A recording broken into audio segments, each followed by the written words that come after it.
Pola hidup itu banyak. Ada pola mandi, kemudian pola makan, pola tidur.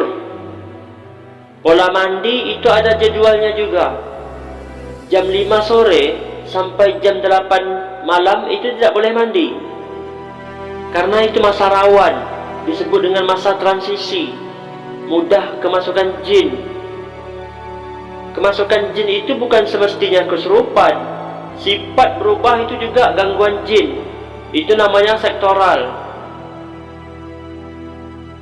Jika anak-anak kita belum mandi pada sore hari, jam 4 kemudian sudah masuk jam 5:15 atau lebih, itu jangan mandi dulu.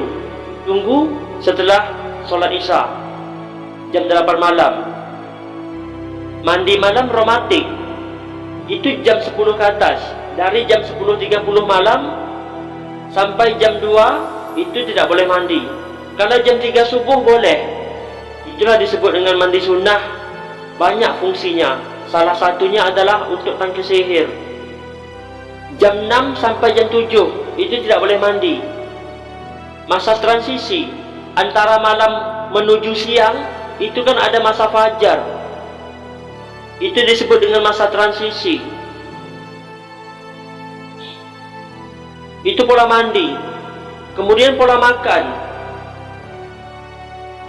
Nabi Muhammad SAW itu tidak pernah makan di malam hari, kecuali makanan ringan atau makanan sejenis serat. Di dalam Al-Quran surat ke-78, surah An-Naba juz 30 ayat 10 dan ayat 11, wa ja'alna laila libasa wa ja'alna nahara ma'asya. Malam perut itu istirahat, pankreas istirahat kalau malam, tidak bekerja, kecuali untuk makanan ringan. Kemudian pola tidur. Tidur itu bagusnya suasana panas. Ada juga sebagian orang tidak biasa tidur saat panas. Justru itulah harus kita latihkan agar terbiasa. Coba baca doa setelah bangun tidur. Simak artinya. Alhamdulillahilladzi ahyana ba'dama wa amatana wa ilaihin nusyur. Di sini ada kata-kata amatana, mempunyai terjemahan secara maknawiyah, artinya mati sejenak. Jadi mati itu memiliki sifat dingin. Dingin mati tambah dingin kipas angin tambah dingin AC, sama dengan dingin kuadrat pangkat 3. Jadi wajar ketika orang tidur pakai kipas angin, pakai AC, punya penyakit paru-paru basah, batu ginjal. Karena kita tidak merasakan haus, karena suasana dingin, ginjal butuh air, kita tidak tahu, karena tidak ada alarmnya, tidak ada kodenya dari tubuh kita. Kemudian jadwal dilarang untuk tidur. Jam 3 subuh tidak boleh tidur. Kalau dapat bangunlah, kerjakan sholat tahajud.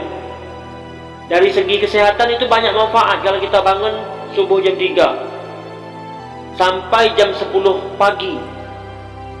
Tapi terkadang kita sering melihat ibu-ibu sibuk kerja, sibuk memasak, sibuk yang lain-lain, anaknya dimasukkan ke dalam buai lalu tidurkan. Mereka tidak tahu.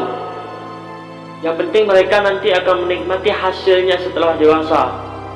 Justru kita harus ada seorang ibu yang cerdas, paham dengan pola asuh anak. Kemudian jadwal jam 3 sore sampai jam 8 malam. Jadi lepas maghrib itu tidak boleh tidur. Setelah sholat asar tidak boleh tidur. Jadi untuk pola asuh anak itu banyak yang harus diperhatikan. Kalau tidak, anak kita akan tidak normal. Kita menganggap dia anak-anak, wajar melakukan seperti itu. Justru latihan sejak usia dini ini sangat penting sekali. Begitulah pentingnya pola hidup. Jadi ada orang bertanya, anak-anak kami atau anak-anak saya tidak bisa saya ajarkan mengaji, kalau pada orang lain bisa. Itu sebenarnya salah pola asuh. Mereka banyak mendidik anak itu sebagai anak. Seharusnya kita mendidik anak itu sebagai teman. jadikanlah mereka teman bermain. Sayyidina Ali pernah berkata, didiklah anak-anakmu sesuai dengan zamannya. Kita sekarang berada di zaman Mulkan Jabarian, zaman penuh fitnah Dajjal ini. Makanya dari segi makanan harus kita atur anak kita, kontrol. Ketika kita melarang anak-anak kita untuk makan sesuatu, kita harus cari penggantinya. Nak, yang ini tidak boleh kamu makan karena pakai pewarna buatan, perasa buatan, pemanis buatan, pewangi buatan. Maka kita cari jalan keluar. Kamu harus makan ini, minum ini. Jadi anak kita tidak tertekan ketika kita melarang sesuatu, yang lain ada yang lainnya lagi.